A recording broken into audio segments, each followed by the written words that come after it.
Chapter 5. It was then. My life had gone off the rails. I was coming unglued. I held on to hope, and I had the idea to write out what was all mixed up in my head. I wondered if writing could possibly reel me back in. I knew my options. Maybe nothing would be better after putting my words to paper. I felt I was beyond reproach, yet I was still floating on the top of an iceberg, my head still above water. Maybe after all the time passed and all the words were expelled, I would find nothing was any better. Maybe I would still decide to take the long ride.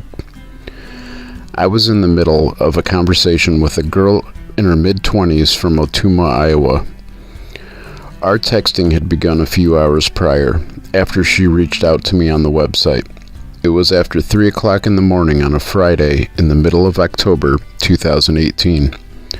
I had made subtle comments over the earlier few hours which hinted at my dark thoughts, cries for help. Even though I made sure to go under the radar, I still somehow felt better knowing I was sharing my desperation with another person. The back and forth late that night with Iowa Girl deepened. She shared many thoughts similar to my own. Though Iowa Girl was talking of escape, my escape was something else entirely. Iowa Girl was in admiration of my recent dedication to travel. The escape I sought wasn't on a map. Where would you go if you could go anywhere? I'd go back in time to find the version of myself with my whole life ahead of me. I'd tell myself to pay attention. What do you want most out of life? I want just one thing. I just want to be happy. With that, maybe I can feel I have a purpose. I could appreciate love. Maybe I could have it all. Maybe all else would fall into place. Well, what will make you happy? That's the part I can't get to. It's just out of reach and in the dark. I told my mom I'd be okay. I don't know if it'll ever happen. If so, I imagine it'll just be for a fleeting moment. I wish I could help. Maybe you already are. Oh? Iowa Girl was starting to get tired as the night wore on. I had been tired for a long, long time. I said goodnight to my new friend. My focus shifted to the music playing in my living room on the surround sound system. How fitting. It was the song I envisioned would be the crescendo as I stood at attention and put the handgun to my head to take that much-needed final sleep. The rest eternal. The rest for mind and body I needed after 38 years of futility and waiting out an all-too-slow clock. My eyes watered. I stood at attention in my living room. I was alone. I knew when the time came, I would go out alone. I listened as the third and most powerful verse of the song I chose to play me into eternity, began. It was fitting music to say farewell to a world where I didn't belong. It would float my spirit away as a bullet slumped my body to the floor for that final big sleep. My last bit of sleep had been from 8 in the morning to noon the previous day. Prior to that, I had slept until 2 o'clock that previous Tuesday afternoon. 2 o'clock on Tuesday afternoon. The time I had plans to be somewhere else besides asleep on my couch in my living room. 2 o'clock on a Tuesday afternoon. I was supposed to meet someone up on the north side of Detroit, Michigan. Instead, I woke up on my couch in Perrysburg, Ohio. Had I run out the door and jumped into my car at that exact moment I awoke, I was still an hour and 28 minutes away from where I needed to be. 2 o'clock on a Tuesday afternoon. I'd finalized plans that prior Sunday to meet a girl on Tuesday afternoon. Our first video interaction had me smitten. I was in full anticipation of our upcoming meeting 2 days later.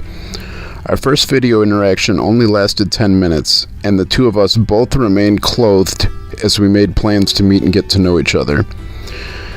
I sat up quickly once I realized I had fallen asleep on my living room couch. It was 2 o'clock. It was 2 o'clock on Tuesday afternoon. I called Jay as fast as I could. She was understanding. I'm gonna shower now. I'll be there as soon as I can. It was 5 o'clock when I finally pulled into the wrong end of the townhouse complex where I was to pick Jay up from her mom's house. I pulled in from the 8-mile Detroit side of the neighborhood. The next street up was in Oak Park, Michigan. Jay's mom's place faced out to the Oak Park side. I couldn't drive to the other side of the parking lot from where I had pulled in. There was a curb and grassy median dividing the parking. I texted Jay from the Detroit side of the complex. Moments later, I saw a small girl in a big winter coat walk around the side of the townhouses. Jay walked across the parking lot toward where I was parked. My heart began to beat faster. Jay continued the course in my direction. I smiled to myself as I unlocked the passenger side car door. Jay got into the car and sat next to me. I smiled at her. Jay was beautiful, with ebony skin, soft and flawless. She was 4 feet 11 inches tall. Her petite frame, barely 100 pounds, somehow supported her large pristine breasts and perfectly round butt.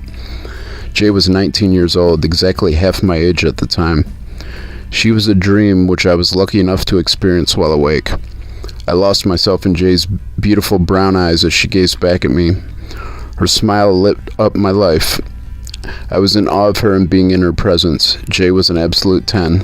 That afternoon, all my cares were left in Ohio. I was living in the moment, wherever that moment was about to take me. Jay wanted Chinese food. She knew of a place close by to pick up. I called in the order. The two of us sat in the parked car for a moment and talked as we waited. A few minutes passed, and I drove around the corner of the restaurant on 8 Mile. Another 15 minutes of driving in Detroit traffic, and the two of us pulled into Hotel Royal Oak in Royal Oak, Michigan. I parked in the lot on the side of the building. I grabbed the bag of takeout food, and I walked with Jay to the door of the hotel lobby. I held the door for the goddess gracing me with her presence. I walked in behind her. I checked in with the front desk attendant. I glanced over at Jay as she meandered between the chairs and love seats in the lobby of Hotel Royal Oak. When my glances met hers, Jay smiled at me from across the room. There was no way I was able to hold back a return smile. There seemed to be an electricity between us, like an unspoken vibe or an inside joke which was only there for us. Our subtle glances and exchanges made me feel alive. The fire was burning inside me, and I couldn't wait to be alone with Jay. The anticipation continued to build as I signed papers and was handed key cards to our room. My heart seemed to skip a beat each time my eyes met Jay's.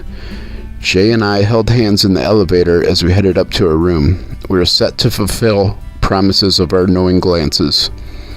As Jay and I finished eating, I walked over to maximize the air conditioning.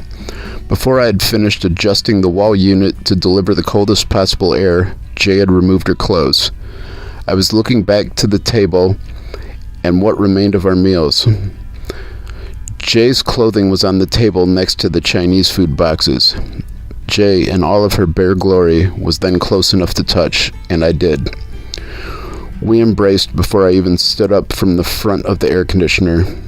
My hands felt the soft skin of Jay's shoulders as she wrapped her arms around my waist. We kissed as I stood up. My mind exploded with fireworks.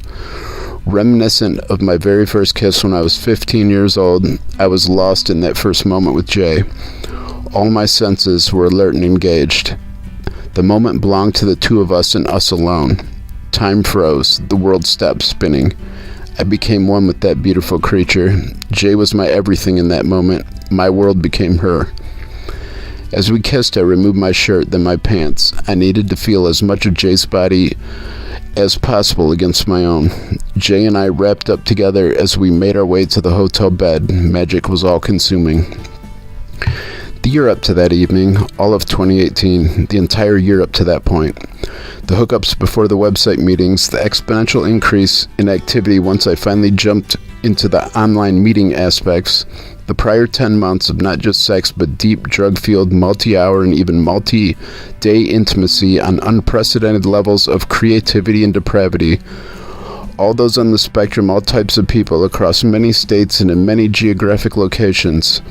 In homes and cars, in hotels and outdoors, with all legal age partners from young to retirement age, all shapes, sizes, demographics, all personality types and demeanors, all levels of sexuality, sharing and connection, with all experimentation and with all levels of experience, nothing but my own hand had actually. Sometimes, many times, even my own hand wouldn't get me there. There were times I would be close and fall short.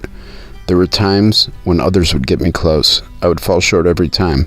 Fortunately, my goal had always been to just live in the moment with another as we shared pleasure together. I was always more concerned with the orgasm of whomever I shared intimacy with at the time.